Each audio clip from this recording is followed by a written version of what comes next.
So friends, now we are here near desert. Desert, a white desert. Hey, excuse me, John. We hear sand desert is yellow, and you say white desert? Yes, William. Here is a white desert. Here is not a sand desert. Here is a salt desert. Wow! Salt desert? Yes.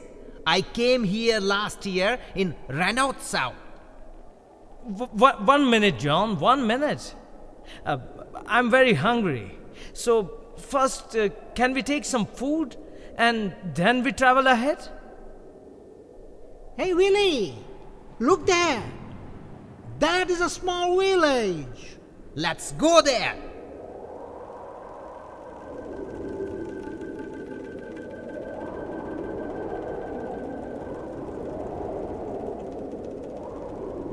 What is this?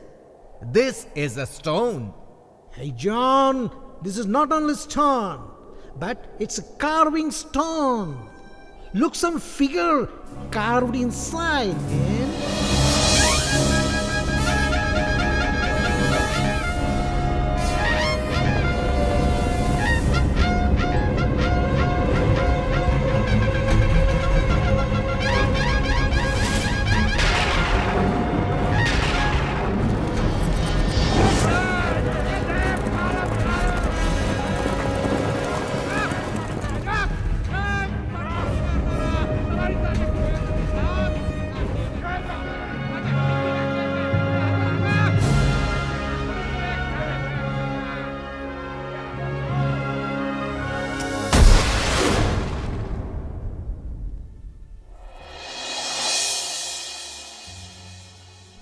ભાઈઓ બીશો નહીં, હું પણ તમારા જેવો જ એક માણસ છું. Oh my God! But who are you? I mean, તમે કોણ છો? મારું નામ રણમલ છે અને તમે જેને નિરખીને જોતા હતા તે મારો પાળિયો છે. Polio? What is polio? I mean, polio એટલે શું? અમારા ભારતમાં દેશ માટે, ગાયો માટે, સાધુ સંતો માટે કે નારીની આબરૂ માટે જે યુદ્ધમાં શહીદ થઈ જાય તેની યાદગીરીમાં આ પાળીઓ બનાવવામાં આવે છે. You mean you dead in battle? What I mean is, તમે યુદ્ધમાં શહીદ થઈ ગયા હતા? હા, આ ગામમાં પિંઢારાનું આક્રમણ થયું. ગામને લૂંટવા જતા હતા ત્યાં ગામના રાજપૂતોને ખબર પડી અને અમે બધા રણબંકાઓ તેમની પાછળ પડ્યા. આ જ ગામને ગોંદરે ભયંકર યુદ્ધ થયું અને એમાં 100 પિંઢારાની સામે અમે 20 રાજપૂતો શહીદ થઈ ગયા. તમારા આ ગામનું નામ શું છે? આ ગામનું નામ પાટડી છે. પાટડી? નાઇસ ને. સર, મેં સાંભળ્યું છે કે ભારતમાં દરેક નામના કંઈક અર્થ હોય છે. મીનિંગ. તો આ પાટડીનો પણ કંઈક અર્થ હશે ને? હા ભાઈ, પાટ એટલે પાટનગર, મુખ્ય શહેર. આ ગામ ઝાલાવાડ રાજ્યનું પાટનગર હતું એટલે એનું નામ પાટડી પડ્યું. વળી પાટ એટલે મકાનનો મુખ્ય આધાર, એમ ઝાલાવાડ રાજ્યનો આ મુખ્ય આધાર હતો એટલે આનું નામ પાટડી પડ્યું. વાવ! તો સર, આ ગામની કોઈક હિસ્ટ્રી અમને સંભળાવશો? કેમ નહીં? આ ગામ ક્યારે વસ્યું તેની તો કદાચ કોઈને ખબર નહીં હોય, પણ ઈસવીસન 1090માં હરપાલ દેવે આ ગામને પોતાની રાજસત્તાનું પાટનગર બનાવેલું. આ હરપાલ દેવ એ કોણ હતા? અમારા હિન્દુઓમાં 7 ચિરંજીવી કહેવાય છે. એમાંના એક એટલે ઋષિ માર્કંડેય. તેઓ યજ્ઞ કરતા હતા ત્યારે યજ્ઞકુંડમાંથી એક પુરુષ ઉત્પન્ન થયો. એનું નામ ઋષિએ કુંડમાલ રાખ્યું હતું. યજ્ઞ એટલે મખ, એટલે એ કુંડમાલ મખવાન કહેવાયો. આ મખવાનનું સમય જતા મકવાણા થયું. કોસલ દેશમાં કુંતલપુર નામે શહેર વસાવ્યું અને એમની પેઢીમાં કૃપાણદેવજી થયા. ગૃહક્લેશને કારણે એમણે કુંતલપુર છોડી સિંધના નગર પારકર પાસે આવેલા કંથકોટના બલુચ રાજાને હરાવી ત્યાં પોતાનું રાજ્ય સ્થાપ્યું. Very interesting. I like history, you know. મને ઇતિહાસમાં બહુ જ રસ પડે છે. તમારા ગામની હિસ્ટ્રી તો બહુ જ તમારા ગામની સ્ટોરી તો બહુ જોરદાર છે. રાનમાલજી, તમારા ગામમાં બીજું જોવાલાયક શું છે? ત્યાં જુઓ, પેલું મંદિર દેખાય છે? હા, દેખાય છે ને. અરે તો તમે ત્યાં જઈને તમારી આંખે જ જુઓ કે આ પાટડીના હાર્દ સમૂહ એ મંદિર કેવું છે.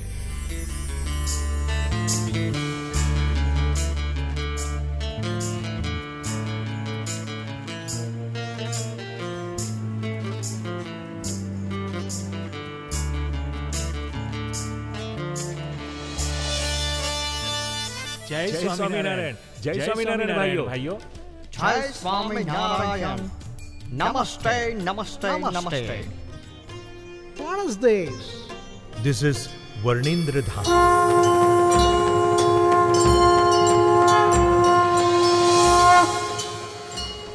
What?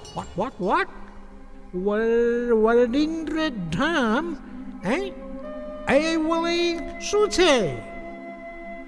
એ છે ભગવાન શ્રી સ્વામિનારાયણનું ધામ. આજથી 250 વર્ષ પહેલા થઈ ગયેલા એ ભગવાનનું ધામ.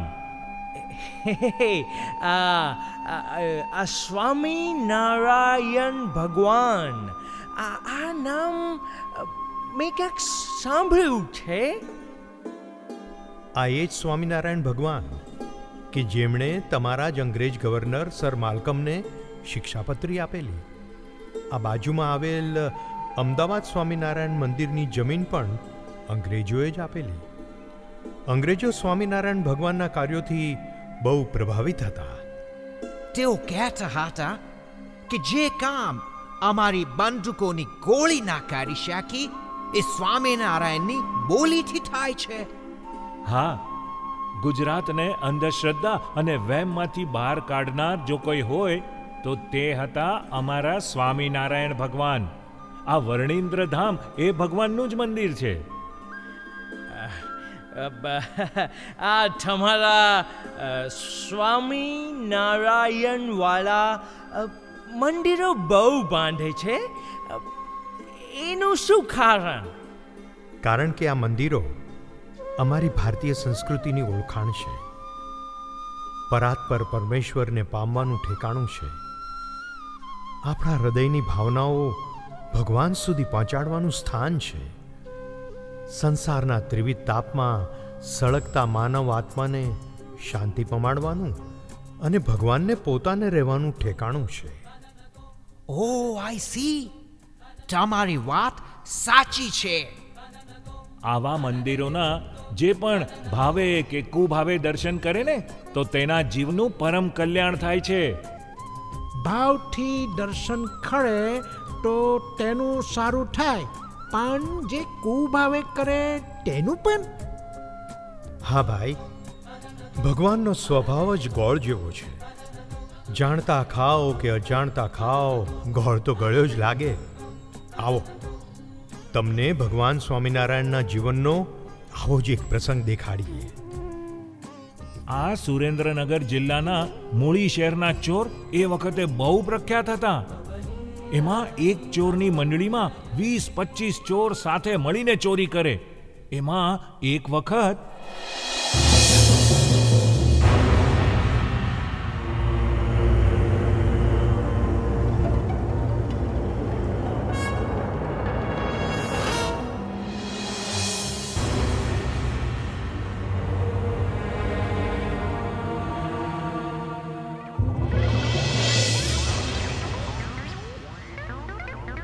એલા ઉકલા, આ હમણાં ઘણા દી થયા કોઈ મોટો ફેરો નથી માર્યો હો? અરે ક્યાંથી મોટો ફેરો મારે હે? આ રણકાંઠાના ગામડાઓમાં લોકોના ઘરમાં જાજુ નાણું ક્યાંથી હોય? જરાક તો સમજ. પણ આમને આમ જો હાલ્યું ને તો આપણો બાપ દાદાનો ધંધો ભાંગી પડશે હો. એટલે કોણ જાણે આપણા બાપ દાદા ક્યાં ગયા હશે? એટલે આપણા ધંધા જોતા લાગતું નથી કે ઈ સ્વર્ગમાં ગયા હોય. અરે ભાઈઓ, તો શું કરવું આપણે? અરે જો તમને હંધાઈ ને મારી ઉપર વિશ્વાસ હોય ને તો એક ઠેકાણું બતાવું. હે, તે ઠેકાણું બતાવવામાં મુહૂર્ત જોવાનું છે? એટલે બોલ, જલ્દી બોલ. જો આપણે આ મૂળી પરગણું છોડીને પાંચાળ દેશ બાજુ ચોરી કરવા જાય તો?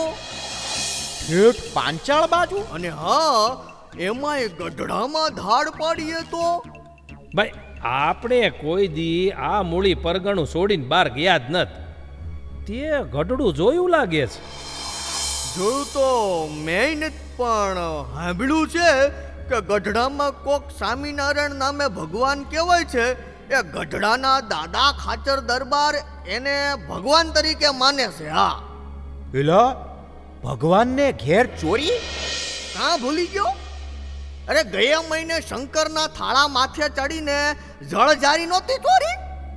આપણને ભગવાને જ બનાવ્યા છે ને, તો પછી આપણું ભરણ પોષણ કરવાની જવાબદારી પણ એની જ થાય ને. અને હવે જો એ ન આપે તો આપણે તો એના દીકરા કહેવાય, અને દીકરા બાપની વસ્તુ લે એ કાંઈ ચોરી થોડી કહેવાય? હે બોલો ભાઈ, એ ચોરી કહેવાય કે ન કહેવાય ને? ના હો ભાઈ, એ ચોરી ના કહેવાય.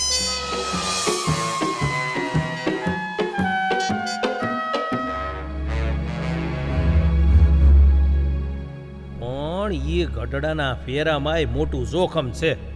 જોખમ? એ વળી શાનું જોખમ? હ, મારો હાળો ઈ દીમનો રહે છે. આજુબાજુના ગામમાં બધે ચોરી કરે, પણ કોઈ દી ગઢડામાં એણે પગ મૂક્યો નથી. કાં પગે લૂલો છે? એલા ભાઈ, લૂલો તો કાંઈ નથી, પણ ઈ કહેતો તો કે ગઢડાના સ્વામિનારાયણની પાસે એક શૂરવીર યોદ્ધો છે. દાદા ખાચરની જમીન પડાવવા આવેલ ભડલીના ભાણ ખાચરના 300 રાજપૂત અને સિંધમાંથી આવેલ ખૂંખાર ખબર અને મતારા જેવા બળકમદારને એણે મોતને હવાલે કર્યા હતા. એવો વળી કોણ યોદ્ધો છે? મારો સાળો એનું નામ કંઈક ભગુજી છે એવું કહેતો હતો, અને મારે સાળે ઈ ભગુજીને નજરે જોયેલ છે. મારો સાળો કહેતો હતો કે એ ભગુજી ઊંચાઈમાં તો છે નાનો, પણ નાનો તો એ ગીરના સિંહ જેવો છે. એના બાવડા એવા તો બડુકા છે કે એકવાર એણે બોચી પકડી કે ઓલો જીવનભર પાછું વળીને જોઈ શકતો નથી. ગરદનના હાડકા ભાંગી નાખે એવો છે. ના ના ના ના ના, તો ભાઈ આપણે ઘેડડે નથી જાવું હો.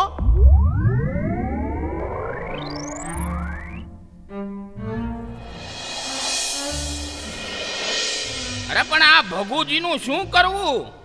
ઈ હું કહું, આપણે ગઢડે જાય. ઈ દાદા ખાચરનો દરબાર ગઢ ચારે દિશામાં ઓરડા વાળો છે. હે, વચ્ચે મોટું ફળિયું છે. આપણે હંધાએ 2 ટુકડીમાં વેચાઈ જશું. એક ટુકડી ઉગમણી બાજુના ઓરડા ઉપર પાણાના ઘા કરે. એવા ઘા કરવાના કે હંધાય જાગીને જોવા માટે બહાર નીકળી જાય. દેકારો થશે એટલે હંધાય ઉગમણી બાજુએ આવશે. એમાં આ ભગુજી અને બીજા પાળા પણ હશે. આપણી ટુકડી એને ગામ બહાર લઈ જશે. ને બીજી ટુકડી? અને આ બાજુ દરબાર ગઢ રેઢો પડ્યો એટલે આપણી બીજી ટુકડી ખુલ્લા દરબાર ગઢમાંથી જે હાથ આવે ને એ લઈને ભાગી જાય. વાહ વાહ વાહ વાહ વાહ! સોમલા, શું ભેજું લડાવ્યું છે તે કઈ? હે, બોલ્યા પ્રભાતગીરી બાપુ મને કહેતા હતા હો કે આ સોમલાનું ભેજું એટલે ગજબ. ગજબ ગજબ ને ગજબ! મારા સિંહના ભાડામાં ભાગ પડાવે એવો છે. તો ભાઈઓ, હાલો આજે જ શુકન કરીએ.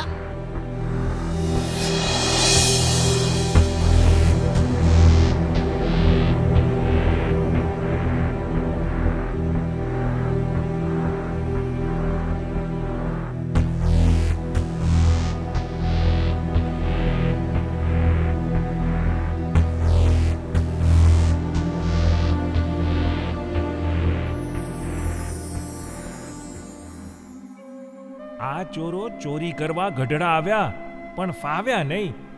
એમની ધારણા એવી હતી કે બધા પાર્ષદો ઉગમણી બાજુ આવશે, અમે એને ગામ બહાર લઈ જશું ને બીજી ટુકડી ચોરી કરી લેશે. પણ એમણે જેવી રીતે મગજ દોડાવ્યું હતું એમ પાર્ષદોએ પણ મગજ દોડાવેલું. શ્રીજી મહારાજના અંગરક્ષકોમાંથી અડધા પાર્ષદો જ એ ચોરોની પાછળ ગયેલા, અડધા તો દરબારગઢમાં જ હતા. એટલે બીજી ટુકડી ચોરી કરી શકી નહીં. થોડાક વર્ષો બાદ આ ચોરોમાંથી એક ચોરનો અંતકાળ આવ્યો.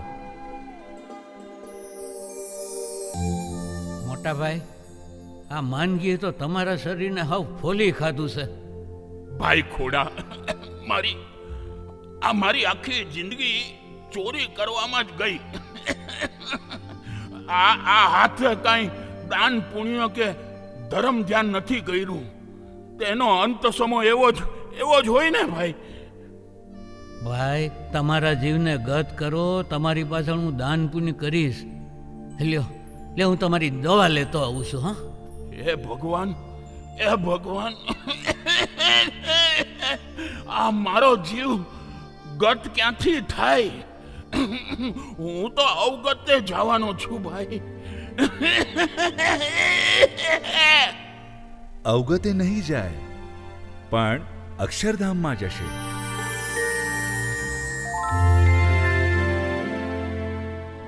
દયાળુ, તમે કોણ?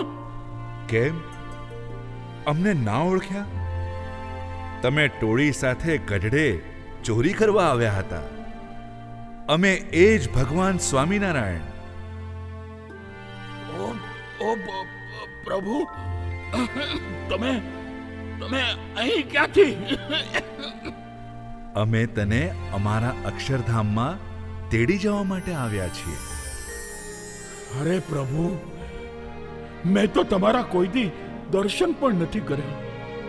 અરે ભૂલે ચૂકે પણ તમારું નામ નથી લીધું. તો પછી કયા પુણ્યના આધારે મને લઈ જશો? અમે કોઈને એના પુણ્યને આધારે નથી લઈ જતા, પણ અમારા સંકલ્પને આધારે લઈ જઈએ છીએ. સંકલ્પને આધારે? હા, અમે સંકલ્પ કર્યો છે કે અમારા મંદિરના પાયામાં કોઈ પથ્થર નાખે તેનું અમારે કલ્યાણ કરવું. અરે પણ મહારાજ, મેં ક્યાં તમારા મંદિરની સેવા કરી છે? મેં ક્યાં તમારા મંદિરના પાયામાં પથ્થર નાખ્યો છે? યાદ કર, તમે લોકો ગઢડે ચોરી કરવા આવ્યા હતા ત્યારે શું કર્યું હતું? દરબારગઢ પર પાણાના ઘા કર્યા હતા. બસ, એમાં એક પથ્થરને તે જોરથી ઘા કર્યો. તે પથ્થર અમારા મંદિરના પાયામાં જઈને પડ્યો. પણ એ તો અમે ચોરી કરવાના હતા એટલે ઘા કર્યો હતો મહારાજ. એ અમે કાંઈ નથી ગણતા. અમે તો એક જ વાત જાણીએ કે જે અમારા સંકલ્પમાં ભળે એનું અમારે કલ્યાણ કરવું. અરે પ્રભુ, તું અમારા સંકલ્પમાં ભળ્યો એટલે અમારે તારું કલ્યાણ કરવું. અરે પ્રભુ, તમારા વિના આવો દયાળુ બીજું કોણ હોઈ શકે? તો ચાલો અમારા ધામમાં. જય સ્વામિનારાયણ, જય સ્વામિનારાયણ.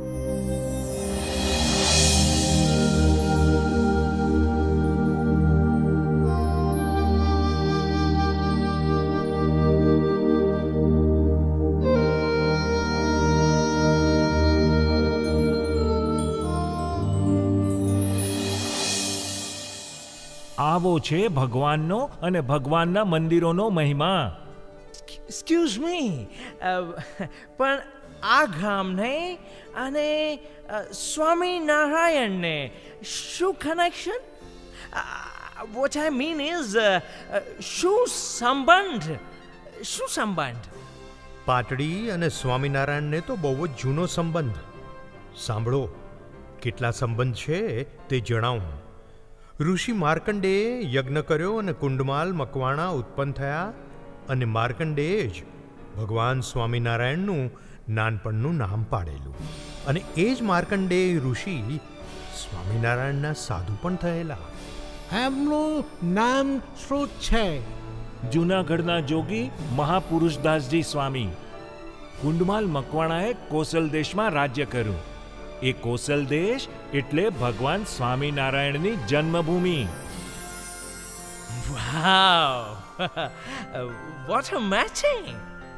ઝાલા દરબારો જે કહેવાયા એમના વંશજોમાંથી પણ એક સાધુ થયેલા. એ પરમ ચૈતન્યાનંદ સ્વામી. અને જે ચારણપુત્રને ટાપલી મારીને એના વંશજો ટાપરિયા કહેવાયા, એ ટાપરિયા ચારણમાંથી એક સાધુ થયેલા. એ કોણ? એ ટાપરિયા ચારણ એટલે અમારા બ્રહ્માનંદ સ્વામી. આમ અનેકાનેક સંજોગો આ પાટડી સાથે જોડાયેલા છે. આ ટેમ્પલ મંદિર વિશેની માહિતી આપશો? બાળકોમાં સંસ્કાર સાથે શિક્ષણનો સમન્વય કરનારા શ્રી સ્વામિનારાયણ ગુરુકુળ રાજકોટના સંસ્થાપક એટલે પરમ પૂજ્ય સદગુરુ શાસ્ત્રીજી મહારાજ શ્રી ધર્મજીવનદાસજી સ્વામી આજે એમના સ્થાને 35 જેટલા ગુરુકુલોનું સુકાન અમારા ગુરુવર્ય મહંત સ્વામી શ્રી દેવકૃષ્ણદાસજી સ્વામી સંભાળે છે. રાજકોટ ગુરુકુલની ત્રીજી શાખા એટલે શ્રી સ્વામિનારાયણ ગુરુકુલ સુરત.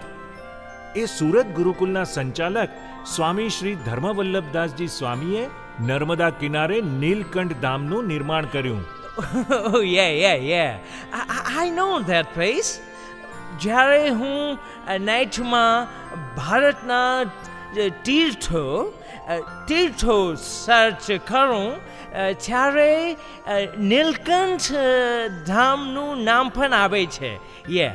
નીલકંઠ ધામ. What a pleasure place. બહુ જ સુંદર સ્થાન છે. યુટ્યુબમાં પણ એના વિડીયો બહુ જ ફેન્ટાસ્ટિક હોય છે. Fantastic videos. એ નીલકંઠ ધામના નિર્માતા અને સ્વપ્નદ્રષ્ટા એવા પૂજ્ય ધર્મવલ્લભ સ્વામીએ જ આ વર્ણિન્દ્ર ધામનું નિર્માણ કર્યું છે. કોઈને સ્વપ્ને પણ કલ્પના નહોતી કે આ ખારા પાટમાં રણને અડીને આવું દિવ્ય ધામનું નિર્માણ થશે. આવા સુક્કા વિસ્તારમાં આટલું મોટું ટેમ્પલ? હા, આ સુકા વિસ્તારને ભક્તિથી ભીનો કરવા માટે જ તો આ મંદિરનું નિર્માણ થયું છે. ભક્તિથી ભીનો? how? કેવી રીતે? અમને લાઈવ બતાવશો? હા, કેમ નહીં. આ મંદિરમાં વિરાજમાન શ્રી નીલકંઠ વર્ણિન્દ્ર મહાપ્રભુ રોજ સવારના 4 વાગે જાગશે. વિવિધ ફળોના રસ, દૂધ, દહીં વગેરે પંચામૃત, 108 પ્રકારના ઔષધિઓ, 7 પ્રકારની માટી વગેરે પવિત્ર દ્રવ્યોથી એમનો રોજ 1 કલાક અભિષેક કરવામાં આવશે. હજુ તો આ સવારની વાત થઈ. રોજ વર્ણી ભગવાનનું 1008 મંત્રોથી તુલસી પૂજન થશે. રોજ ભગવાનને 108 મિષ્ટ ભોજનના થાળ ધરાવવામાં આવશે. આટલી બધી વોર્શિપ મીન્સ સેવા પૂજામાં તો ઘણી બધી શ્રદ્ધા જોઈએ, isn't it? રોજ સાંજે મંદિરના તળાવમાં ભગવાનને નૌકા વિહાર કરાવવામાં આવશે. હાથી, ઘોડા, બેન્ડ વાજા અને વિવિધ સામગ્રીઓ સાથે ભગવાનની ભવ્ય નગર યાત્રા નીકળશે.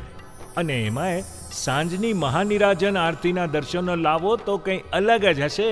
અષ્ટરાજોપચાર અને 16 ઉપચારથી વર્ણિન્દ્ર ભગવાનની આરતી ઉતારવામાં આવશે. આમ આખો દિવસ સંતો ભક્તો ભગવાનને લાડ લડાવશે. અમે તો અહીંયા રણમાં ઘૂડખર જોવા માટે આવેલા, પણ I must say જોવાલાયક અને મનને શાંતિ આપનાર તો આ ટેમ્પલ છે. હવે રણમાં જવાની કોઈ જરૂર નથી. કોઈ જરૂર નથી. Yes. You are right. Absolutely right. અને આજે આ મંદિરનો ઉદ્ઘાટન ઉત્સવ ઉજવાય છે. તો આવો, તમે પણ સૌ સાથે મળીને એનો લાવો લો.